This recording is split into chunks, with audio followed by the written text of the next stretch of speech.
Hello and welcome to the very first episode and intro to Ride Report Podcast. In this episode, we are going to be doing an overview of everything that we've done on our first day at Epic Universe. I'm Rachel. And I'm Mel. And in this podcast, you will learn the latest and greatest that all theme parks have to offer. And this season, we are covering Universal Orlando's brand new theme park, Epic Universe. We will be going over, in this episode, an overview of the park, and in the next 5 episodes after, each individual portal and Celestial Park. The Celestial Park is not a portal. No, it's not. So we're going to get into what we did, what our first impressions were, our thoughts. Yeah. So Mel's been twice. I've been once at the preview. So things were not working when you went. Right. We should clarify that. Yes. When we went together, there were things not working. When we went together, we did not ride Donkey Kong, the Minecart Madness. I didn't ride Stardust Racers or Mario Kart, and I think we rode everything else. We didn't get to do Harry Potter because the virtual You're so right. queue was like insanely difficult to get. Yes, they were still trying out the virtual queue that day. It wasn't a thing for us. I tried my best. I really did. I know you did. But you went back and got to ride everything. I also got to do all the shows. There you go. It's a very eventful second time. So between the two of us, we have experienced all that the rides and shows have to offer. We have not experienced all the food, but we will be reporting on our experience with what we did eat. We started with Dark Universe, because that's what we were most excited about. Technically, we started with the carousel. You're so right. We did start with the carousel, because we got there at like 10, and the Dark Universe didn't open until 11. We did start with the carousel. It's a lovely carousel. Spins in 2 different directions at the same time. It's a great carousel. It is just a carousel. Just a carousel. If you're expecting something spectacular, you will be let down. It's a good little carousel, though. But very well themed, very pretty, celestial. Great. You know, you got the nice view of the fountains. I wasn't focused on the fountains. I'll be so real with you. I was every so often looking.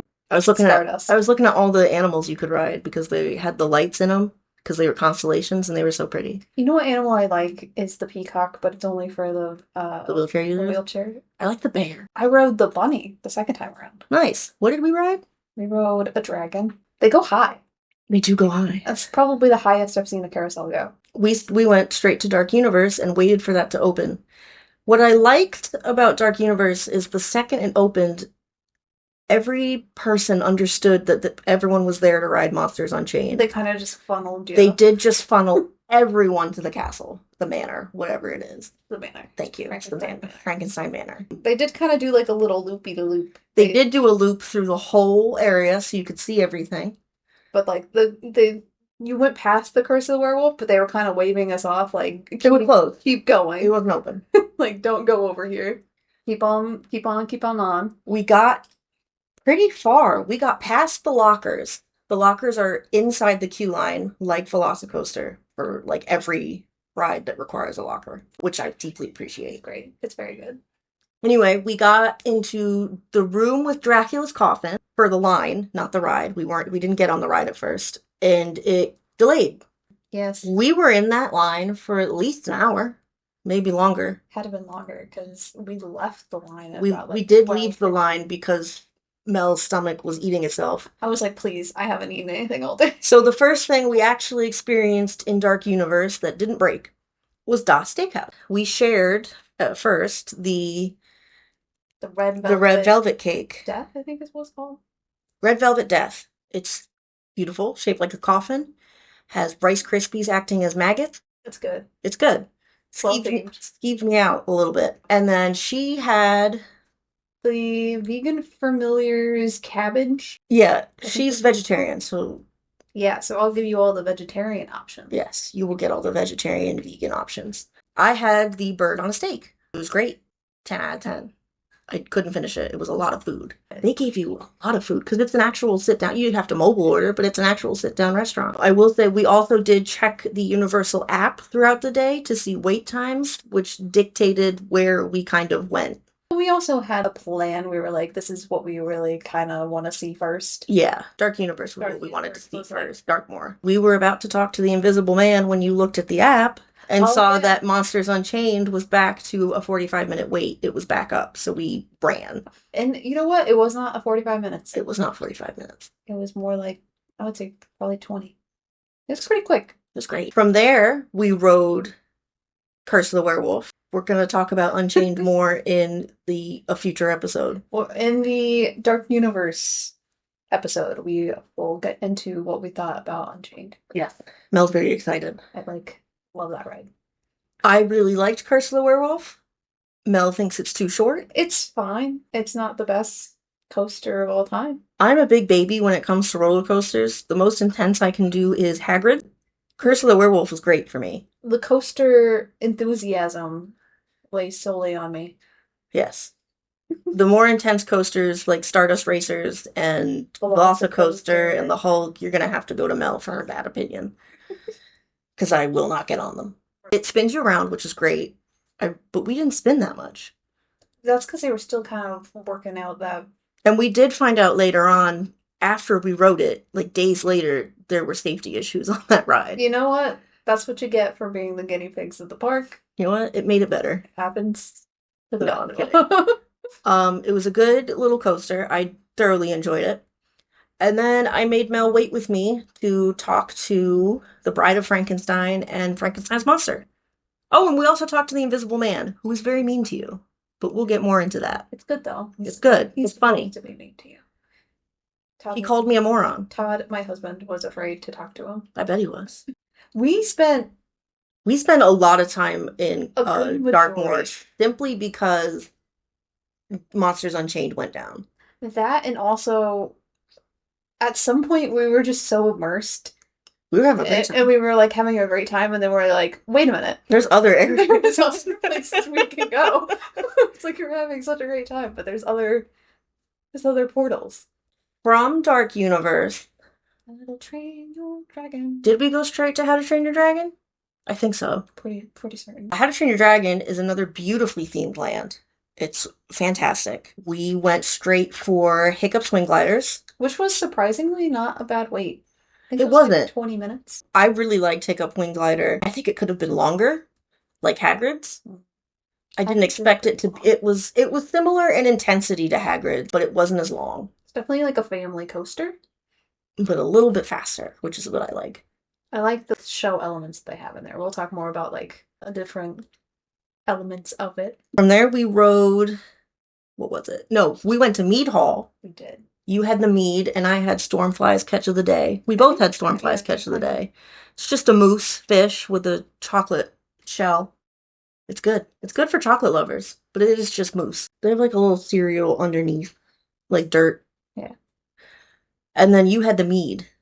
Mead's good. Which I had a sip of, and it was phenomenal. It's very sweet. If you're not into super sweet, maybe not for you, but it's good. Yeah, it's good. Then we went to Fire Drill. We did do Fire Drill. Folks, if you're like hot as all heck, go on Fire Drill. You'll get soaking wet and it'll cool you down. It looks like a ride that you just get, a little splashback here and there. That's what I thought it was going to be. Like a little fun little splash here and there. You get soaked. It's good. And you know what?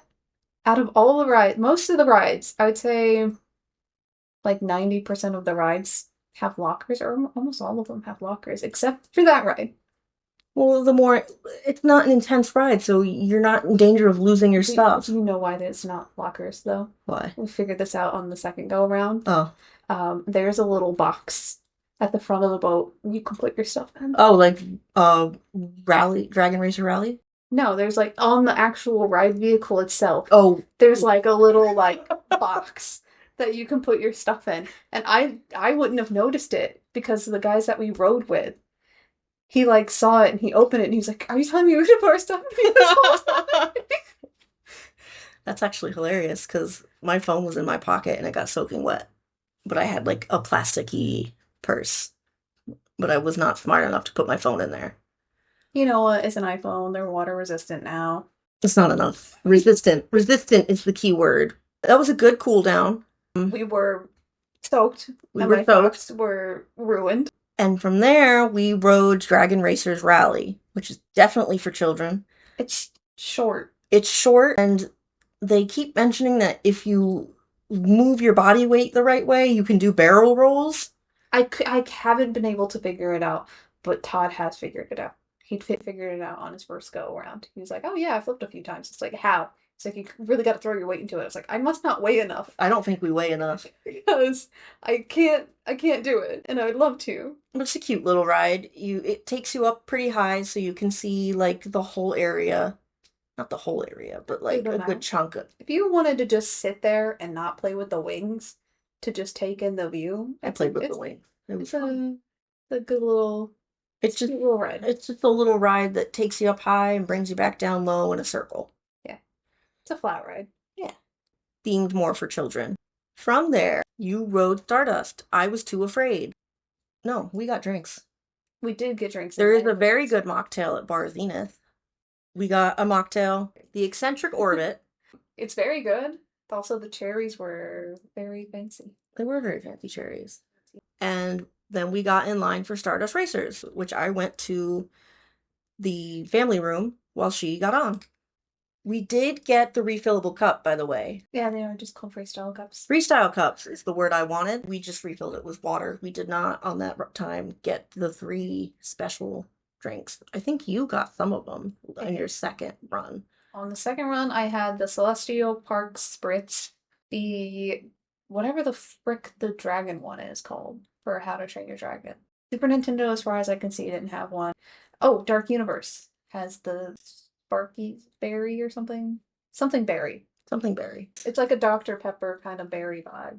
Anyway, back to Stardust Racers. Your thoughts? I'll get more into it. Okay, she'll get more But into it. it's great. Before I got on, there was a guy that was coming down into the station having just rode it, and he was going, "What? Velocicoaster? Who?" I remember that. And I was like, big shoes to fill here. But I'm glad to have a dueling coaster back because I adored Dueling Dragon. I never experienced Dueling Dragons. You know, if you're gonna replace a ride, do it like that, where if you're replacing Dueling Dragons with Hagrid's, that's a good replacement. Not take Disaster out and put Fast and Furious there. I'm still so salty. Mel's a little bitter. She doesn't like Fast and Furious at Universal Orlando. Who does? Other than my husband, who I think likes it unironically. We'll get more into that. That's for Mel has opinions. That's for the studios season. That's for the studio season. This season is about Epic Universe. Yes. We went to Ministry. We experienced Ministry. Not the ride. Not the ride, but we did look, and we didn't see, I didn't see the show. She saw the show. But we did wander around, look around. It was pretty once you go into the queue to experience the Ministry ride, because you can go in just to experience the queue line for a little bit before it becomes an actual ride line. Yeah, the ride line technically starts there, but it's been Yeah. such a long wait where they kind of have it snaked outside. Yeah. But once you get through the Flu network, It is. It's beautiful. But other than that, I wasn't super impressed. I think it just needs more. It's just France. I don't. It's my same opinion with Diagon Alley. I don't like that there's only one ride. There needs to be at least 2. I think 2 rides classifies like as like an actual land. 2 rides or more, land. Yeah. They gotta stop doing this one ride crap. I understand. Don't care for it. It was pretty congested in the beginning of the area. We did go straight to Cafe. How do you say it? Cafe de la Sutterin, I think. Melpa French, and she still butchered it. You know what? I can read it and I can listen to it. I can't speak it. That's fine. We got the butterbeer crepe, and we think that whoever was running the food gave our butterbeer crepes to someone else because we waited half an hour before saying something. The butterbeer crepes were good, but not a half-hour wait good. Definitely not a half-hour wait good. We did walk around the whole area to see what they have to offer. It was okay. Good. It was France. Yeah. And then a little scary, You got fake, like dark nocturnally area. Yeah, the Dark Wizards area, which I guess I like the Diagonally one more because it's air conditioned. That's because it's supposed to be nighttime, so it's like they got you in a cover. Yeah, There's no sun. There's no sunlight. I appreciate that area. Right, this is good. There is an area to eat over there. The Le Goblet Noir. I said that weird because I tried to say it French. I'm sorry. It's sneaky big. Like the front entrance. It looks small from. It's like a tart. It's small on the outside, huge on the inside. Nice one. Thank you. I don't watch Doctor Who. From Ministry, from Paris, we went to. We did go gaze upon Super Nintendo. Neither of us were all that excited for Super Nintendo because Mario, we like Mario. Mario Kart, Mario, all that fun stuff. It's great. I'm a Nintendo person. I do But like we to were play Nintendo. we had what we were excited for, and Mario wasn't it. I will say, however, going up the pipe into the land itself, I was floored with how beautiful it was. We also went like We went at a sunset, yeah, so like a lot of the kids weren't there. and to experience it for the first time at sunset is probably the best time, simply because everything's lit up and it looks great.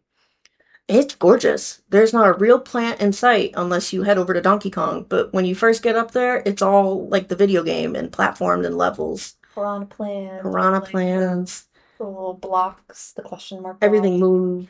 You got the kinetic energy with Yoshi, as much as that's not like the best ride of all time. And then we did ride, she did make me get on Yoshi, which is actually called It's called It's right there. Yoshi's Adventure. Yoshi's Adventure. Wow, I was so close to 2 words. So we rode Yoshi's Adventure. It is definitely for babies, but you do get a good view of the park from Yoshi's Adventure. It's just a good little slow ride that you can sit and relax on. The queue line in that was cute.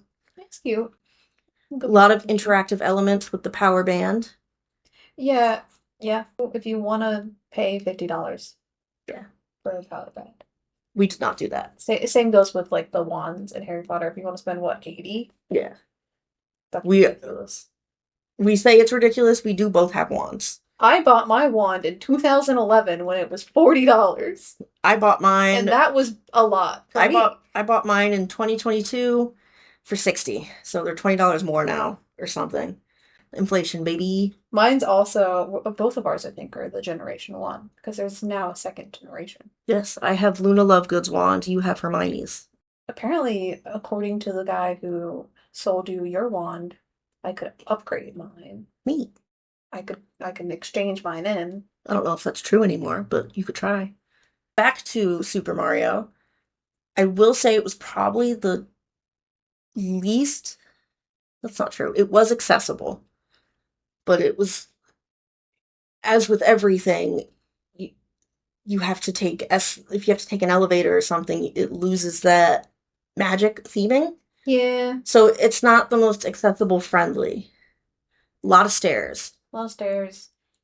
There's only like 2 elevators, I think. If you have a wheelchair, a scooter, A problem walking. yeah, anything like that, if you don't do stairs, It's it's gonna be the least accessible of the land. Donkey Kong, yeah, it's neat. It's got its own little portal. Donkey Kong does have its own little portal. Portal within a portal. When we went together, we did not ride Donkey Kong because it was down half the day, and then when it came back up, it was a consistent 2 hour wait. And then when we went over there, it was at capacity. Yeah. So even if we wanted to even try to get in that line, there was no getting in that line. I know at the end of the day, you did book it from Darkmoor.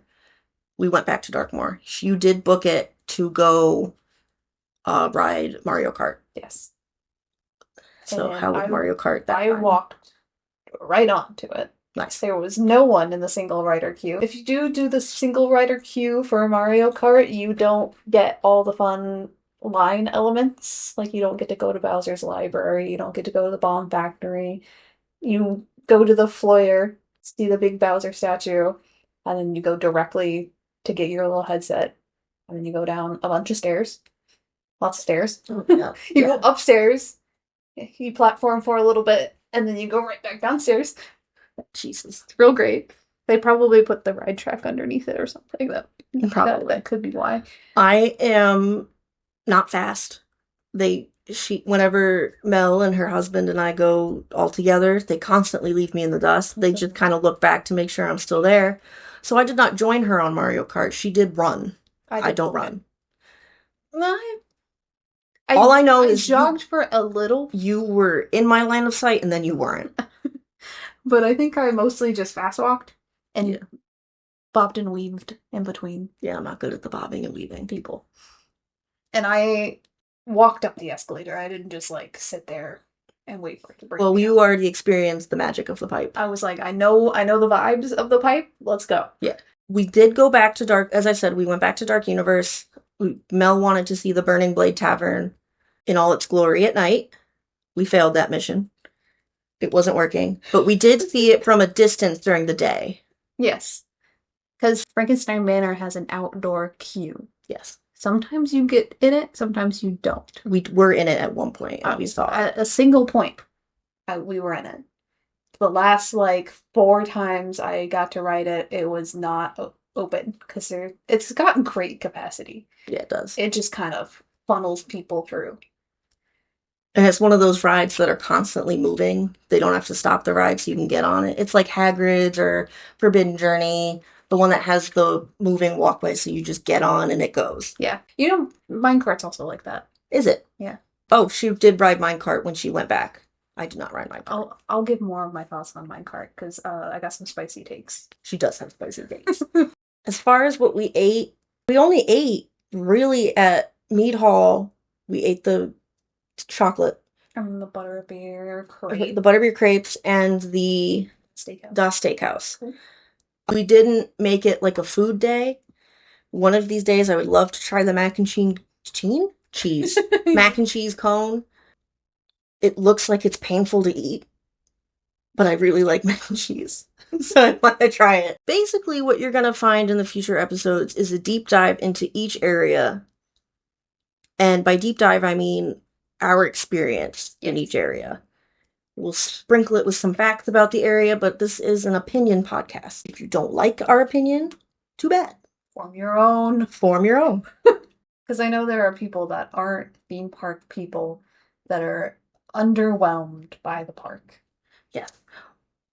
I was not underwhelmed by the park. I had a very great time. I didn't want to leave. We stayed till closing. We did. But they also closed at 9 p.m. We go to Universal often. We are annual pass holders. We are annual pass holders because we live in Florida and we can do that. I've also been an annual pass holder since the beginning of time almost. Yes, Mel is born and raised in Florida. I'm from Connecticut. And I moved down here in 2019. I used to get annual passes for my birthday. Did you really? Yes. That's good. Every September I would get an annual pass for... It was usually Universal. My mom would pay for Universal, I'd pay for Disney. That's nice. And then Disney before it was got weird and expensive. Yeah, before it was not reliable to have both. At least for me. I had Disney for a good while. I was a double holder. Anyway, back to Epic Universe. We did our best to experience everything the park has to offer. Obviously not food, but rides. I willfully did not ride Stardust Racers because I don't like the super intense coasters. And I wasn't willing to wait for Donkey Kong or Mario Kart. I think Donkey Kong wasn't even feasible for us simply because when we got over there to the actual area Donkey Kong is in, it was at capacity. Yeah. So we were like, okay, well, we did our best. We did do our best. As we stated before, Mel was born and raised in Florida. I was born and raised in Connecticut, and I moved down here in 2019. We both worked at Staples during the pandemic, which was fun. It wasn't. It was not fun. Don't recommend it. No. And we became outside friends. Yes. Mel also met her husband at Staples. We are all Staples friends. You knew him first. I did know him first.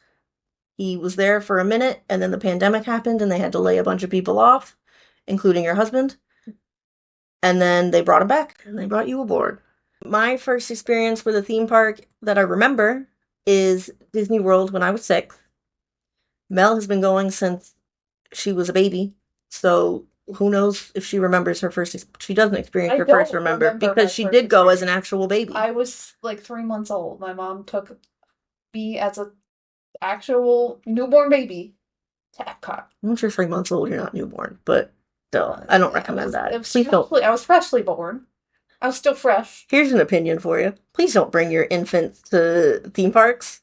What's that about? Well, They can't enjoy it. my sister was had to been like 2 and some months. Don't bring your 2 and some month old child. Don't bring toddlers. They can't enjoy it.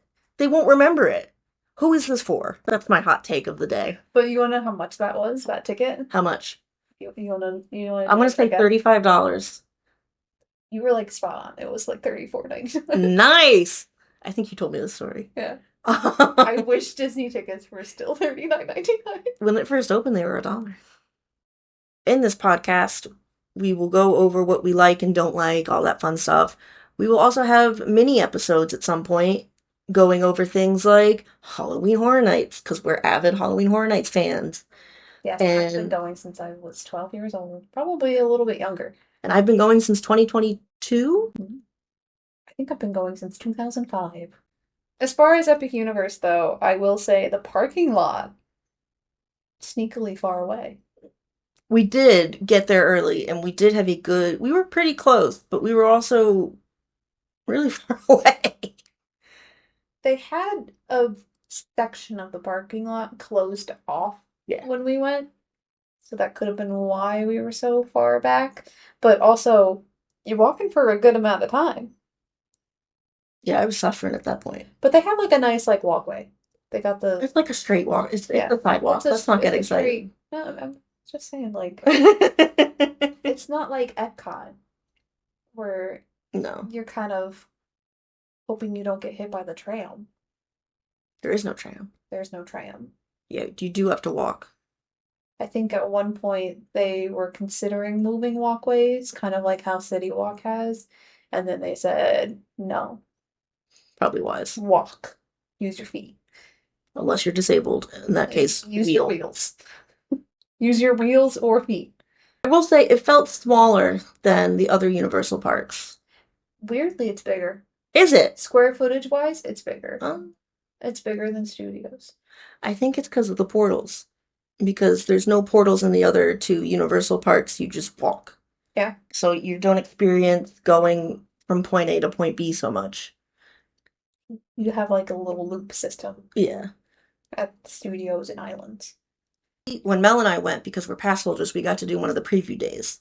Yeah, we actually went to the very last pass holder only preview dates. And then they opened it up to the general public preview days. And that's when things started to get real busy. And that is a good little introduction to what Epic Universe and what we're going to get into. Our next episode is going to be solely about Super Nintendo. So tune in for the Super Nintendo section and my spicy takes on Donkey Kong. Of Donkey Kong. All right. Thank you for listening. I'm Mel. And I'm Rachel. And keep on riding.